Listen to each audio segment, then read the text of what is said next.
Jason Kleckner. How the heck you doing, man? Oh, right now we are getting the remnants of Hurricane Rosa. What? Yeah, we got a hurricane coming across as well. Let me reiterate. The news calls it a hurricane. It was a hurricane category 3, came across Mexico, hit us today. It is nothing more than a rainstorm. It's not anything to brag about. It's not windy. We're not losing anything. We've Right. had some flash flooding. As you know, Arizona, we get, what do we end up with? Like almost 2 inches since last night. And I know, like in Washington and stuff, that's no big deal. But in Arizona, 2 inches is a big deal. Yeah, when it doesn't soak into the ground and it just washes away. Yeah, that's definitely a big deal. So sorry about last week, everybody. I was sick. I just ate too much chili for dinner, I think, and went and crashed and woke up like 5 minutes before the podcast and texted Jason. So sorry, everybody. No podcast tonight. I apologize if you guys are finally going to catch it live. But hey, we're here tonight. So we got a lot to talk about. Have you seen any new news coming out, Jason? Do you see the new Glock 45? I did. I mean, the new Glock 9 millimeter. Yeah. I mean, the Glock 45. What do you think about that? I'm a simple person, man. I like the 17 and the 19. Other than that, I don't look at much of the other stuff. Well, so I made a post on Facebook and Instagram picking on it, but I was picking on it because I just had fun picking on it. I've been on a SIG kick lately, but that doesn't mean that I don't have room in my heart for Glock. Um, I've spent a lot of time and excuse me rounds through a Glock, and I still trust Glocks supremely. What I was picking on was their innovation, not the gun itself. And maybe picking on the innovation is just a weird way of saying they got it figured out. So they don't have to change anything, right? If it works, it's just Glock lately. I've seen a few advertisements or seen a few comments from them like that have been claiming innovation. It's like, uh, the only difference between this and the 19X or like in the 19 is the front cocking serrations, I think. So it's like if I follow the generations right, they went to go to the Gen 5 where they took off the finger grooves and they changed the slide dimensions a little bit in the front. They put a little bit more of an angle in the front and the coating on the slide. It's like a shinier coating now. And they call it a marksman barrel. I'm not quite sure what happened to it, but I've had a couple people tell me that they really do think the Gen 5 is more accurate. But they really didn't change much to call it a Gen 5. And then the 19X came out, which was a medium sized top on a full size frame, which, okay, I could see some people want that. I get it. They want, an easier to draw, maybe, a little more maneuverable gun when it's in your hand. But for most people for concealed carry, the last thing they want to be longer is the grip. So I didn't quite get that one. And then the 45, which looks just like a black 19X with front cocking serrations, which you said you like the 19 and the 17. Well, so do I. I think the Glock 19 is my favorite Glock. But I do wish it had front cocking serrations, don't you? Uh, I can't say that I would or wouldn't. I mean, I don't think I've ever used one that has them, so No. I'm When I'm happy shooting a with. pistol, I love to grab, especially if I'm just checking something in the chamber, I'm just racking it open quickly. I love to grab the front part of the slide with my left hand and pull it back to look in the ejection port. So for not from over the top, I kind of like grabbing it from up there. So I like the front cocking serrations. I wish Glock had put them on a long time ago, and there's no reason not to. It's just a couple cuts in the slide. I mean, I think Glock was one of the last of the top 5 pistols out there that came with front cocking serrations. Everybody else put them on there. So good. They finally did that. And then I know some people complained about either the tab cutouts in the front of the Gen 5 or the extra lip on the 19X. They're making these minor changes. And you know what? Maybe they got it figured out. I mean, Samsung and a lot of the Android people pick on the iPhones because, the new generation of the iPhone is this incremental improvements, just like Glock is doing it. But they know more about making guns than I do. So are you not Well, going to pick one up? It's not for you? no, it's not for me. I'm happy where I'm at. The naming convention drove me nuts.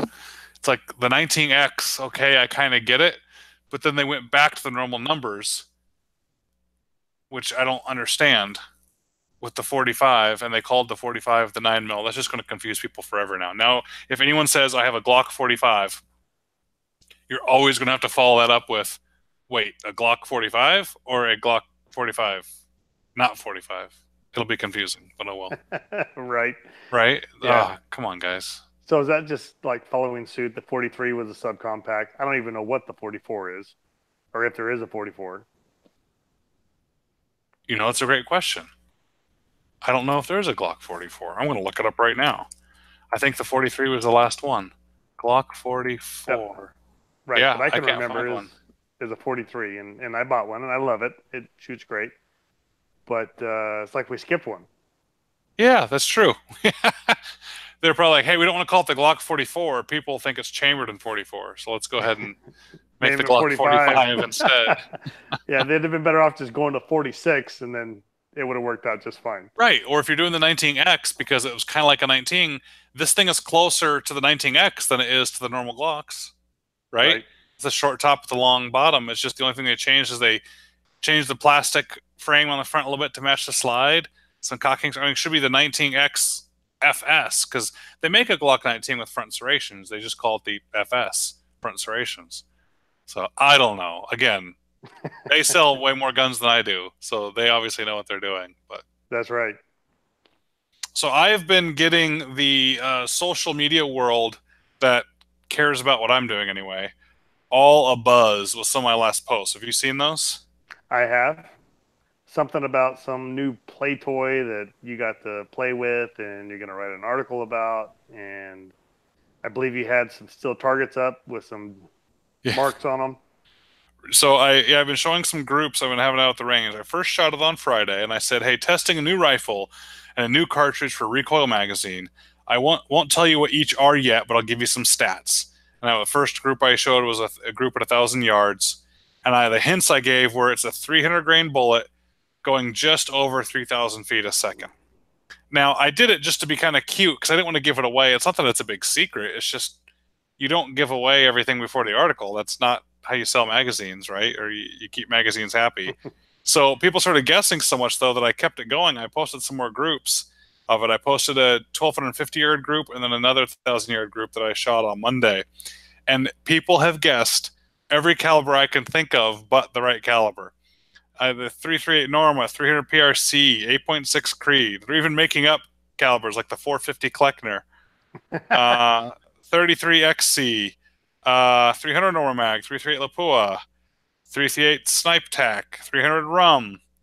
Man, it's just go and go and go. So they're guessing the calibers, even 30-06, 6.5 Creedmoor, 338 Lapua Ackley Improved. God, does a 30-06 go to 300 grain? I don't think so. I bet you I could don't think crank so one either. in there. Yeah, so I'm like, let's see. Look at the next post and see what's 6.5 by 47. Yeah, I already said 6.5 Creedmoor, 338 PRC. I don't even know if that exists. Man, they haven't guessed it yet. Now this cartridge, to be fair, I had never heard of before. That doesn't mean it's brand new. And I want people to be clear here is that I was misleading in me hyping it up. So those are real groups. That's real performance of the rifle and the cartridge. But I'm going to take a little bit of credit for shooting those groups, guys. Everyone's like, "Oh, I got to know this mythical new cartridge that can do that." Oh my, guys! Any capable cartridge can do that at the distance. It's a matter of uh, having the wind figured out right and some good fundamentals and having a good day versus a bad day at the range. So what I don't want everyone to do is, wait with bated breath for this mythical cartridge. And then when I name it in the magazine article, everyone says, "Oh my God, this must be the best thing ever. We got to go get it." Yeah, it is pretty impressive, its accuracy. But as I'll explain in the article, I don't recommend you go get the cartridge. It's not that it's a bad cartridge. It's just, it is too rare. It's a pretty abusive, powerful cartridge. I mean, guys, a 338 Lapua or Lapua, depending on you talk to the company or not to pronounce it, you got a 300 grain bullet, you're pushing about 2,800 feet a second. So 2,800 feet a second to get almost 3,100 feet a second, almost 300 feet per second faster. That's a lot once you're up at that speed. So getting that same bullet to go that much faster is a lot more pressure, a lot more energy, a lot more everything. And you can feel it when you're shooting it. So It's cool, and the rifle is novel. I've seen it before. I haven't really heard much about it, so it's neat to be able to shoot it. It's out there, it's available, and this cartridge is out there and available. Once I started Googling it, I've realized that the cartridge has been out for a couple years. It's definitely a wildcat. You're not going to find it on the shelf anywhere. You're going to have to reload for it. Uh, but yeah, just it's fun getting the hype up. But please, guys, when you see it, don't think that it is my endorsement as the best rifle or the best cartridge. I'm going to have some criticisms of it. I really am.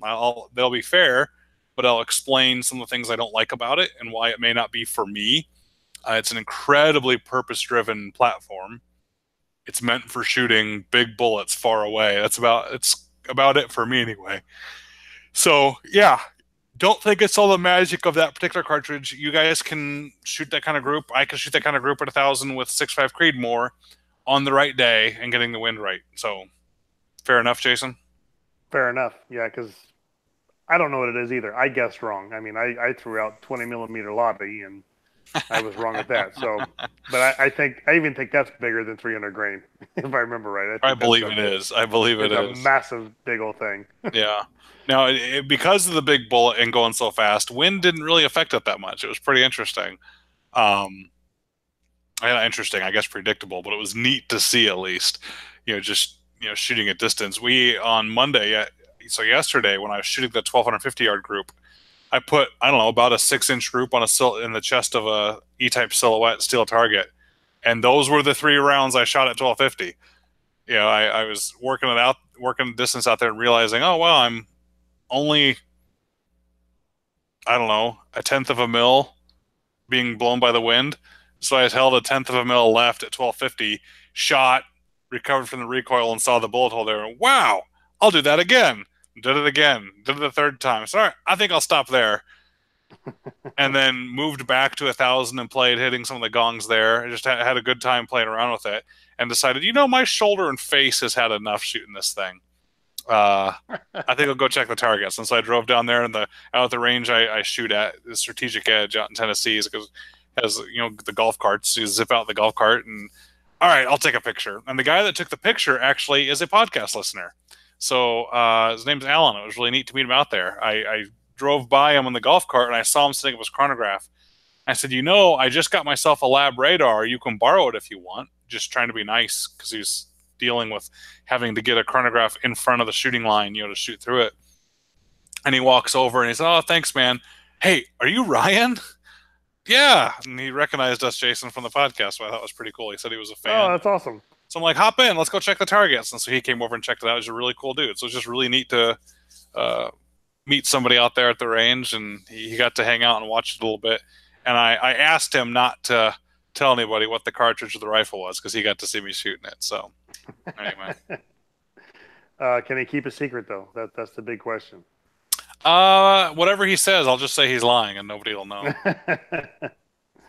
That's awesome. So now a cartridge, I can't stop yawning. I'm sorry, everybody. A cartridge I can't stop getting excited about is a new cartridge, and I know I'm normally the one that says don't chase the newest thing, and this is one of those things. Is the 300 PRC? Have you seen that at all? No, I have not. So it's really, really cool. And you guys are all going to make me eat my words here, where I'm always like, there's always new cartridge. Don't chase the new cartridge. Go with what's tried and true. This one came out, and I was like, oh, they've got something going on there. I think I'm not a fan of 300 Win Mag. Neither am I. I'm not. Yeah, you don't like it because the recoil. I don't like it because of the recoil too, but also just because it's got a belt. It's not. It's more of a perceived problem than a real problem. I mean, people have made it shoot great for a while. There's just a few things about the cartridge just not quite enough, and got a couple drawbacks. I just don't like it that much. And the 300 PRC is essentially a 300 Win Mag plus a little bit of performance. So what they did is they took essentially the diameter of the belt on 300 Win Mag and kept the case that diameter all the way forward, so you have a little more case capacity.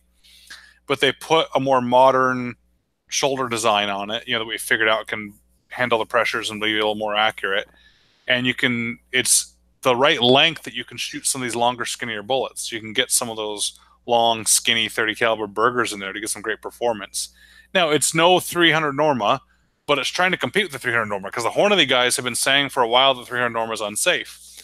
And I don't know if, I mean, they are right. It can be unsafe, but I think they might be using marketing a little bit here. I'm not sure.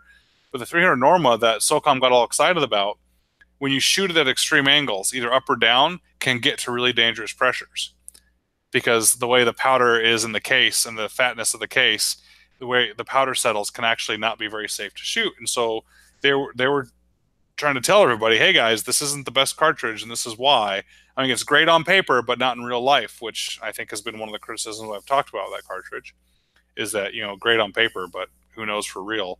So Hornady finally just kind of put their money where their mouth was and said, we don't think that's a very good safe cartridge or a good cartridge design. How about this instead? And so they just released the 300 PRC. And again, it doesn't compete with the 300 Norma in that it's not the same performance, but it's pretty darn good. And one of the articles I wrote, I don't know, last year, it's been a year now, where I knocked SOCOM's choice to choose the 300 PRC, where I said I thought it was a bad choice, not only because it was a new cartridge that wasn't adopted yet and wasn't really tested, but also all they did is really necked down a 338 Lapua. And the problem with the 338 Lapua is that you have to use an extra large action. You have to use such a big action because it has such a big bolt face, because it's got such a fat cartridge, that if you're going to neck it down to 30 cal, like they did with the 300 Norma, I'd rather have a smaller action. I don't want to carry around the giant action anymore if I'm getting a smaller bullet and less performance. Does that make sense? Yep. So like they kept the massive action, but then just necked down the front end. So I'm like, that doesn't solve much. We still got this extra big rifle now, and I just don't get it. I liked that the idea of like a 330 nozzler better, even though it wasn't as fancy on paper, it made a lot more sense for other reasons. Like you could just change the barrel, and you could now do your 30 nozzler, 33 nozzler, 28 nozzler. Because they made all the nozzler cartridges off the same base, so you'd have the same action and same bolt. I thought that was kind of cool.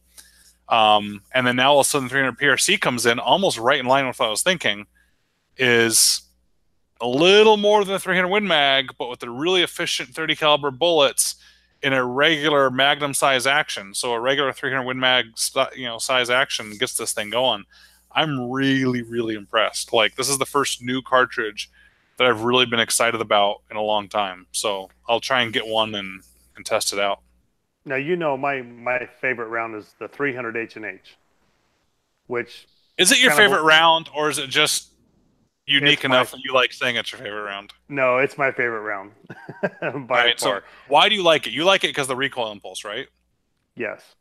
So ballistically, it's almost identical to the 300 Win Mag, but it kicks nothing like that. I don't know why. I don't know the engineering or physics that go behind that. Mm-hmm. It's also a belted mag, but it is super long, which you don't like, of course. But I gotta say, out of all my guns, that's probably one of my favorites. And I don't know if it's because the power behind it. Yeah. I don't know. Well, 300 Win Mag power is what you need for everything, right? I mean, it takes down anything in North America. And so does the 300 H&H. In fact, that's what I'm saying. If the 300 H&H is equivalent to the 300 Win Mag, I'm agreeing with you. Yes. So I'm saying, get you in that same power range, but you like it's more pleasant to shoot. The problem is it's hard for you to find ammo. Yeah. I mean, Cabela's has it, and you can order it online. But yes, it is not a readily available ammo like some of the other ones. That is a problem. And you have a box of Hornady ammo now, right? I've not touched it yet. What? Have you not?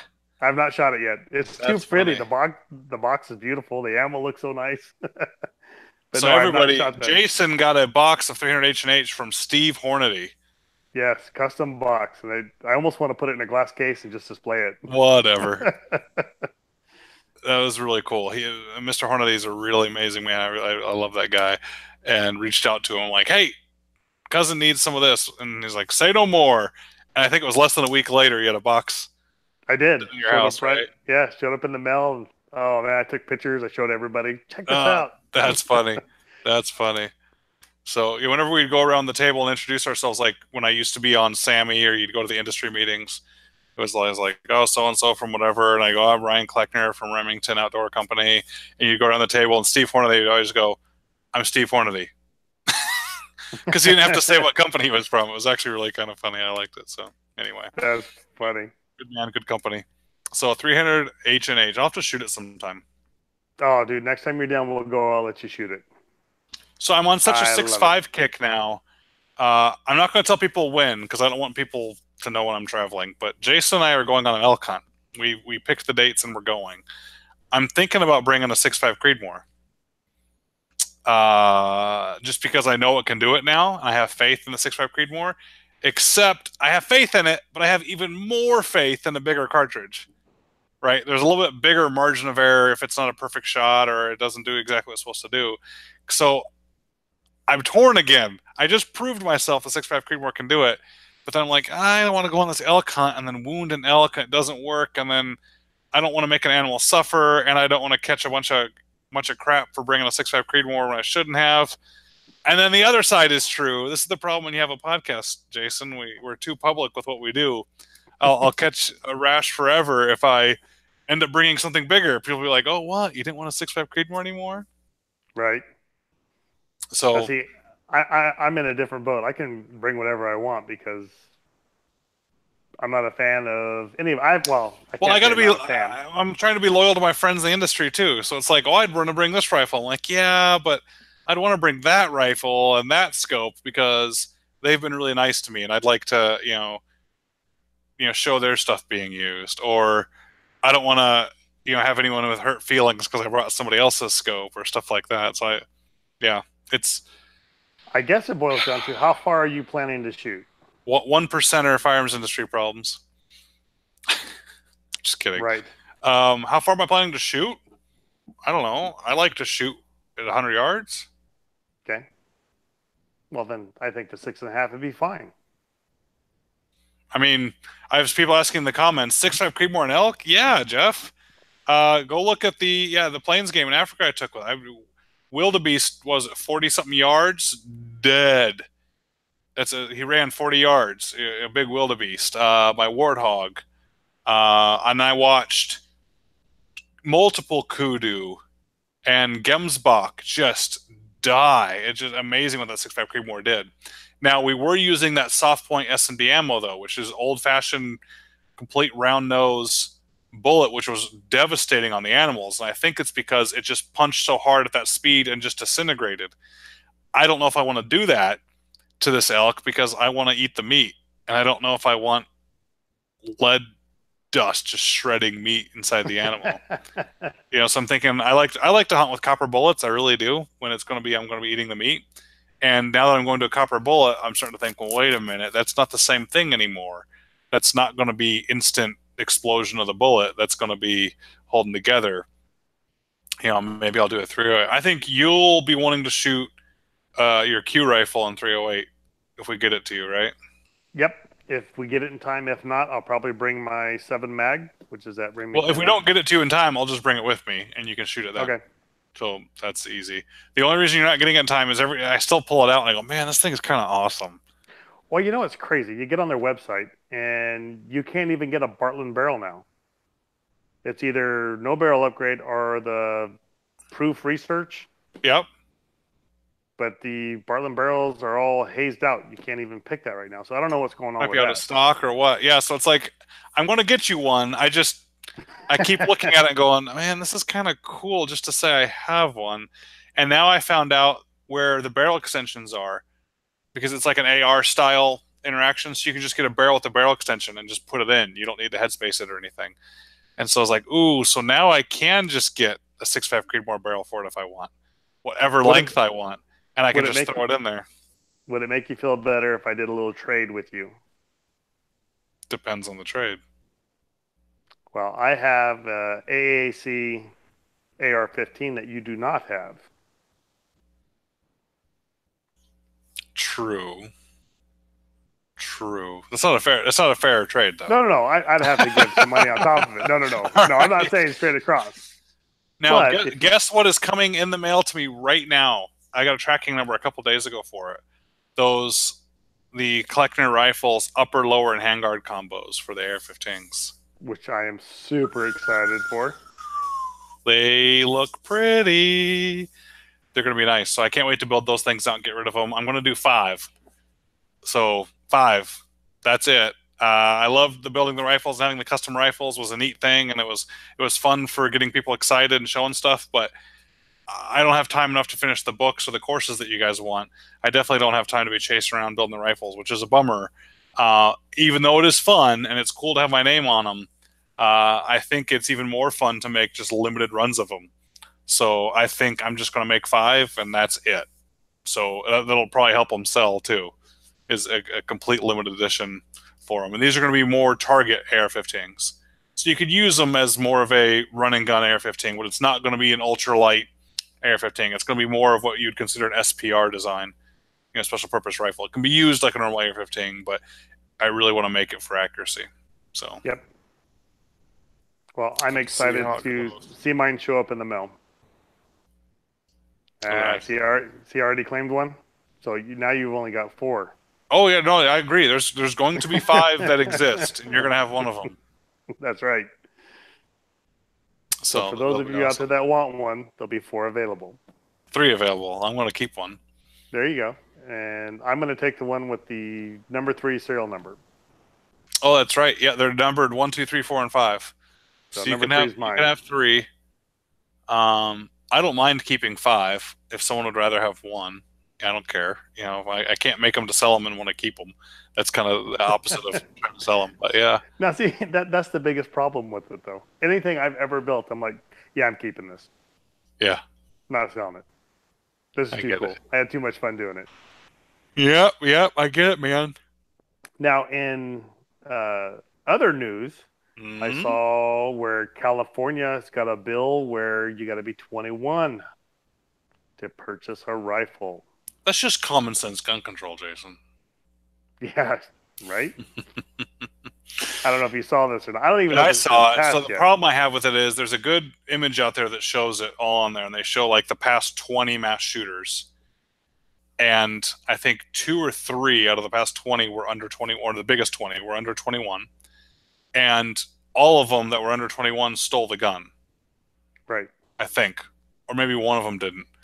So it's only one of them it would have stopped. So it's like, okay, here is a way to infringe upon the rights of law-abiding citizens to have made a difference on one previous mass shooting. And even then, it's not even the deadliest ones that people think, because things like Virginia Tech, they were carried out with handguns.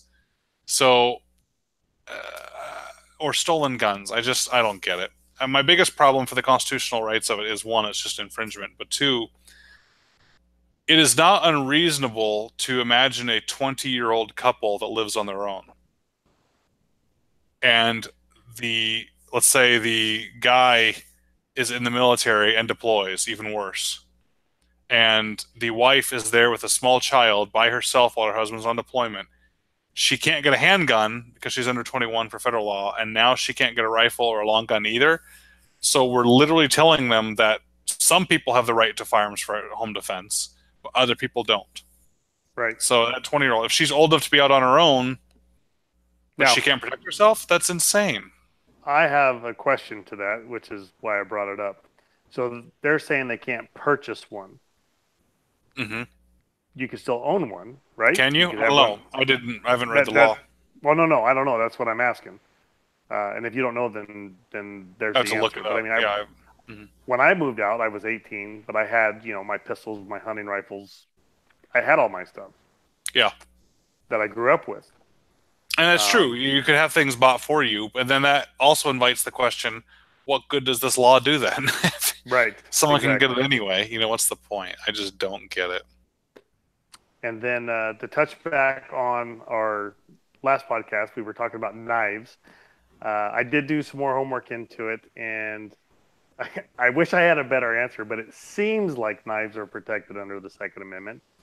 And it's kind of like a gun in a sense, where the state laws kind of control what you can do with a knife. Now, what I found for me in Arizona, we have pretty much no knife laws. I mean, they've taken back any laws we've ever really had. The only law they kind of have is if you have a knife that does not fold and you have it hidden in your boot or somewhere else, and if you're approached by an officer or pulled over, you have to let them know that you have it, or you can be prosecuted for concealed weapon. Other than that, sky's kind of the limit here. So with that being said, I ordered a couple knives. I talked to you a little bit about it, and just to goof around with it. So I don't know, those of you that have ever played with a fidget spinner. I'm kind of a fidget guy. I like little contraptions and stuff like that. So I ordered, and I'll show it to you now, what's called an OTF, out the front double action knife. And I got to tell you, this has been driving my wife nuts. And it's a lot of fun. So you can literally pop the blade out, send it back. Makes a cool little clicking noise. And I have sat in the bedroom the first day I got it and just sat there and worked this thing up and down to the point where my wife said, yeah, that's got to leave. That's funny. So, yeah. Someone clicking a pen too much can drive me nuts. I can imagine that would do. So if you're looking for something fun, like if you're a fidgety type of person like me, I bought that for $35 online. The blade's not the best blade, but it works fine. And if nothing else, it is a lot of fun just to sit there and play with. Now, how hard does it come shooting out? If something was in the way, would it prevent it from coming out? Like, it's not going to go through even an 1/8 inch MDF, would it? It won't even go through a piece of paper.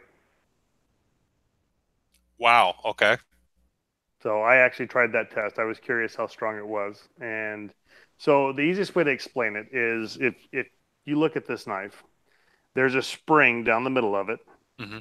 And on the spring, there's these two L shapes, top and bottom, right?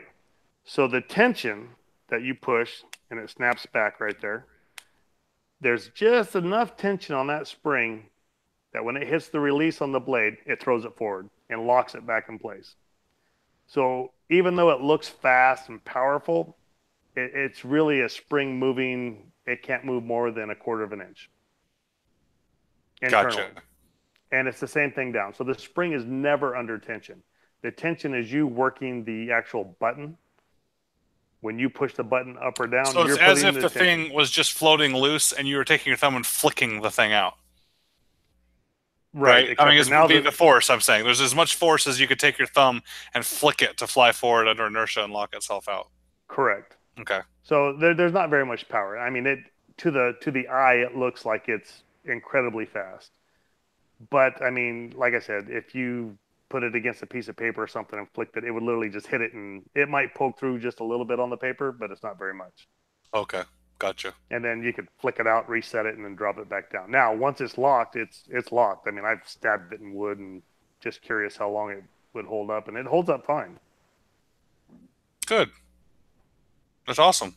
When you take it apart and make a new blade for it, take pictures for us. Yeah, so that's the one thing I am going to do with it is put a different blade in it for sure. Because they do get crazy expensive. I mean, I looked at some of the nicer ones. Like the Microtex that people were talking about in the comments? Oh, yeah, Microtex, and then I can't think of the other one I looked at. But, I mean, they start at $200, but some of the really nice ones I looked at, $700-800. And I'm like, that's cool, but it ain't that cool. Not to me, anyway. That's funny. Well, I'm looking at the contest right now. So, guys, if you haven't been following along each podcast, we've been running a contest. And since we didn't have one last week, I had Jackie run it to end before next week's podcast. So at ryankleckner.com/contest. That's ryankleckner.com/contest. You can enter to win. Up this week is MagTech First Defense 300 Blackout, because Jackie said she picked that one because she could see that 300 Blackout was hard to find in the Supersonic. So it's 123 grain, 50 round box, which is good for rifle. Most rifle ammo comes in 20 round boxes. So 50 round box, 123 grain, MagTech 300 Blackout. So far there's 53 entries already. So hurry up and get in there before there's too many more. And if you guys haven't entered the contest yet, you can see that it's not just enter your email and you enter once. You can get different entries for doing different things. If you follow Mayday Safety on Twitter, you get 1 point. You download the app, you get 5 points. You refer extra friends, you can get a whole bunch more points. So actually, by spreading the word, you can get a lot more entries into it. and we draw it every week, and Jackie ships it out. So we really appreciate MagTech being such a kind sponsor for the podcast. Thank you, thank you, thank you, guys. It's fun to have the contest, and it's fun to have good friends to send us stuff to be able to test out and shoot. And Rocket FFL, my own company about getting your FFL, has still been going crazy. It's interesting. I see bad news happening in the news, Jason. You know, you start having the hearings and everything starts Yep. going crazy, and you start going, "Oh my gosh, what is going to happen to this country?" And Rocket FFL subscriptions start coming in like crazy because everyone's like, "I need to get my FFL because there's going to be a rush on guns." And then the second it loses steam, and everyone goes, "Oh my gosh, those people are crazy." Everyone can see through that. We're just fine. It'll level out for a couple of days, then it'll like go crazy again. It's really kind of funny to see. So I love you guys are signing up for it. People just keep sending in just kind comments and pictures of their FFLs and saying things like, "Yeah, I might have been able to do it, but I would have messed up in a couple areas," or "Thank you so much for the stuff in there." And I appreciate it. So you guys check it out.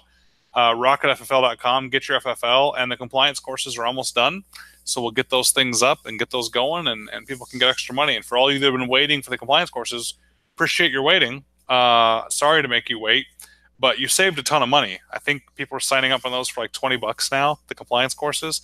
I'm planning on selling them for $200 once it's available. So yeah, you had to wait, but you could have waited without paying and then paid 10 times as much. So I appreciate it, but it'll come out soon. Hey, there was a question in the comments at the beginning that I was curious about myself, and it came from Blind Rodent 3019. And pretty much what he's asking is somebody had received a large collection from an inheritance with no NFA and was curious if there would have been any benefits from a trust.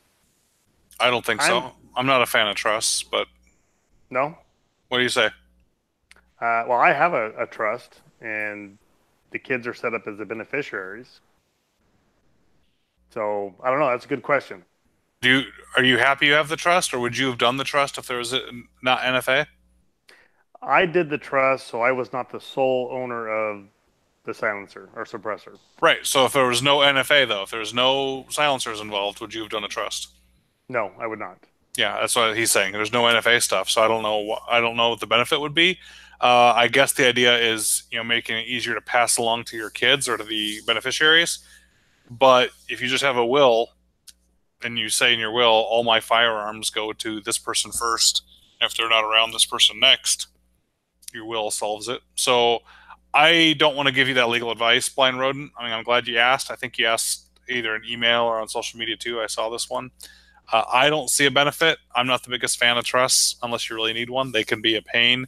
And if they're not done right and done in accordance with the laws of your particular state, they actually can be broken and make it worse because they can open everything up.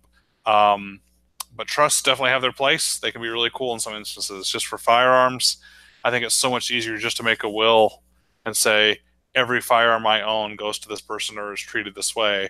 And then you don't have to keep up with adding new firearms to the trust and moving them off the trust and wondering if you bought an extra firearm, did you buy it with your personal money or the trust's money? And it can get crazy. So it's not worth the stress for me. But I mean, even if it's worth $1 million, which would be amazing, $1 million gun collection, you could have a house worth $1 million. It doesn't mean you need to have it in a trust. You just have it in your will. You don't have $1 million gun collection yet? I don't know. I've never thought about it. It'd be awesome if you did. I don't think I do. No, I don't. I don't know, but I'm assuming not. I know I don't. Yeah, I don't even know if I have $100,000 gun collection. I don't think I do either. Yeah. If you know how many guns you have, you don't have enough. Exactly right. Or as But my wife likes to say, especially after I get done talking to you for a little while, I'm like, "Hey, I got another gun coming from Ryan." Really? well, you And could what? you could stop telling her. Well, she knows as soon as your number pops up on the phone. What are Ah, you buying? ah. So let's see. Three times. I bet I have 50 grand in scopes. Oh no, I don't have that in scopes for sure. Well, because I'm thinking just the scopes in like the $3,000 range, which are expensive scopes, but like the higher end vortexes, the loopholes, I I've got at least 10 of those. That's 30. There's stuff. Yeah, I might have close to that. I don't know. I have too much, but I've also sold a bunch lately, and I might be getting rid of some more, like a Q rifle to you and things like that. Yeah, what are you waiting on that, by the way? I told you, every time I pick it up to ship it to you, I go, you're um, going to get one. I just pick it up and go, man, should I just order Jason one straight from the factory? I don't know. This I want a one, Bartlett barrel. you're getting a little picky now. Yeah, I know. That's your fault. I blame nobody but you for that. I was happy way back in the days with my Bushmaster. Remember That's this true. conversation? That's true. Yeah, yeah. Thrilled to death. And then Ryan goes, "Oh, no, no, no. You're going to learn to hate that." Thanks, Ryan. I'm looking at the website right now. The Fix by Q. And you said that you can't even get the barrel upgrade? Oh, yeah, it is grayed out. Well, it's grayed out must mean they're out of stock. Because if they didn't offer it anymore, they just wouldn't have it on there. Right? I'm assuming. But it's Yeah, been I'm grayed out for a assuming. while. Hmm. Bummer. Interesting. Interesting. All right, well, I'll figure something out. We'll get it squared away. It might just have to be until I decide. It might just have to be on loan to you. Sure. Send it. Loan it. Got to go I through dare you. since you haven't figured out your Rocket FFL course yet. I can't send it straight to you. I have to go to an FFL for you. That's okay. I got lots of guys. All right, man. I'm excited. I can't wait. The elk trip will be here before we know it. We'll make sure we do a podcast there, of course, and pictures and things like that. And I'll get the recoil article done soon. Now I'm But it's going to curious. be like a month and a half or two before the article comes out, so it'll be a while. You're curious Right. what? So, what are you planning on bringing on this elk hunt? I know you're bringing your gun, but are you going to bring like spotting scope? You're going to bring your cool rangefinder? Probably not a spotting scope. I mean, I guess I can if we're going to sit there in glass. We're not going to take a long time. I'm definitely going to have a good pair of binos. Yep. Yeah, I think I'll bring the rangefinder because it'd be nice to have I dope figured out in there if I have to take a long shot. Where we're going, they have a nice long range course also with steel targets all distances, so it might be fun to go out there and smack some targets that way. Oh, Um, also, I did not know that. See, now I need to bring the 308. yeah, I think it's like they have a steel target range out and across the valley, and I think they have them out to like 1,500 yards or 1,600 yards. Just all sorts of distance. And I even think they have a walking course set up where you can actually just spend a day walking from shot to shot and do like a whole like golf course for long range shooting out there. Dude, that'd be fun in itself. Yeah, we might just have to snag an elk early and then go do that course. Yeah, so I'll definitely bring the SIG Kilo 2400 rangefinder. I'll bring my Vortex Razor binos. I don't know what rifle and scope I'm going to bring yet. You know, a backpack. See, I'm just trying to figure out what you're going to accidentally leave in my truck, and then I can take inventory for you. That's all. So you don't lose it. I appreciate that. I appreciate that. So, all right, man. I appreciate you being on tonight. I'm sorry about canceling so late on you last night. I mean, Oh, last that's week. right. Oh, I got something else to tell you. Do you know where I was earlier tonight? Did I tell you yet? No. So, the local 4-H club. I've never been involved in 4-H, but out here it's a bigger deal in Tennessee. And my neighbor and business partner's daughter does archery for them, in the 4-H program, and I've been hearing a few things about how they were having trouble with some coaches for their shooting teams, and through emails getting back and forth, they finally asked me to come down. They started their shooting season this evening, and so I went down there, and I was pretty hesitant. I was like, I don't know what I'm going to have time to do. As you guys know, I just like you all, I'm too busy to be adding anything else to it. My kids are too young to be even in the program. But as I was talking to them, and they kept asking, "Oh, what can you do? And you want to help out here?" And I kept kind of going, "Well, I'll see." And I'm happy to talk to the kids a couple times if that helps. Before I know it, I blink, and I'm down laying on the prone teaching the kids about natural point of aim for the rifle team. And they're just like lapping up the information. Great group of kids. Some of them are pretty good shooters so far already. And they're like, "Bye, Coach Kleckner." Ah. So I'm excited about it, but I just don't know how I'm going to be able to dedicate being there every single week. at least until this semester at teaching at the university is over. Because I'm away from the family too much already, and I'm too busy. So it might be a pretty spotty, next 6 months, and then hit it hard in the spring. After that, and give them more time, and really coach them up. I don't know, but all I know is it felt really good to be doing kind of the public service give back volunteering with some high school age kids that want to learn to shoot air rifle better.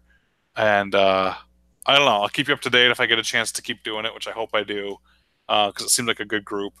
And yeah, Now, what kind of air rifles were they shooting? Is it like the Olympic big canister ones that screw in with the big air tank? And yeah, they're shooting the PCP, the pre-charged pneumatics. yeah, Yeah, it was pretty cool.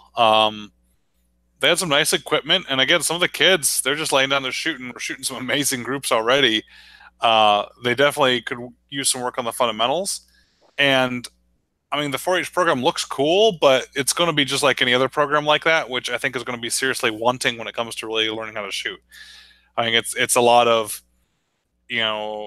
lesson one or first week is here's the action, here's the muzzle, here's the butt stock, and here's how we remember which one's which. Which I get it; it's important to learn the parts. I'm not trying to pick on this foundational stuff. I'm just saying that's not my thing as much. I know it's important, but I don't like that as much. And so it was nice that someone else was covering that. And I was able at the end to be like, all right, super cool. We checked those boxes. Let's talk about how to shoot a little bit better. And if I can just be the guy that comes in as the shooting coach and they can run the program, oh, that'd be awesome. I'd love that. So if I that's get to awesome. stick with it, I hope. I'm sorry if it makes a bunch of you guys out there mad that keep asking for training, but these kids might be getting a whole year's worth of free long range shooting coaching. So we'll see if it makes them any better, if they can compete well. So cool, Oh, man. dude, I think it's awesome. I mean, I would love to see even like a 22. Well, and I do see those the 22 competitions where they have you bring your 22 out and compete at different ranges, and that'd be a hoot. I would do that in a second. Yeah, it seems fun. It's those are accurate too because if someone were shooting already dime sized groups at that distance with pellets, so it's fun. You're indoors. You don't have to wear ear pro. We're wearing eye protection, but no one's having to shout. It's a pretty casual environment and it's fun to plink around with. It's like, that pre-charged pneumatic is actually kind of cool. It's a lot better than having like to pump it each time. And I guess it's going to be more accurate because it's giving the same pressure each time, but we'll see. So good for them. If Now, I can stick with it, that'd be awesome. now the one that I shot years ago had a cylinder that actually screwed on that was pre-charged, That's what and I've this seen is. that it is okay. So the new ones I've seen actually have like the foot pump. Cylinders like that is about like an Yeah, inch around cylinder, probably about yeah, 10 inches long, 9 inches yep. long, something like that. The last time I looked, those things were pretty spendy. They have a set of them, so good for them. Interesting. Yeah, they're getting free shooting instruction, so they have money for. So anyway, yeah, I hope to give you guys updates with that one. The article will be out soon enough on the monster cartridge I've been shooting. Uh, yeah, I appreciate it, Jason. Everyone, take care. I appreciate you guys spreading the word and listening. I don't know why, but the podcast grows and grows every week. I'm so glad it does. I'm glad you guys like just coming and hanging out and hearing Jason and I shoot the bull a little bit, talk about guns, maybe some new things out there. And yeah, it means a lot that you guys spread the word and keep tuning in. So thank you. All right, man. Well, have a good week, and hopefully we'll see everybody next week. All right, take care, bud. All right, buddy. See you guys.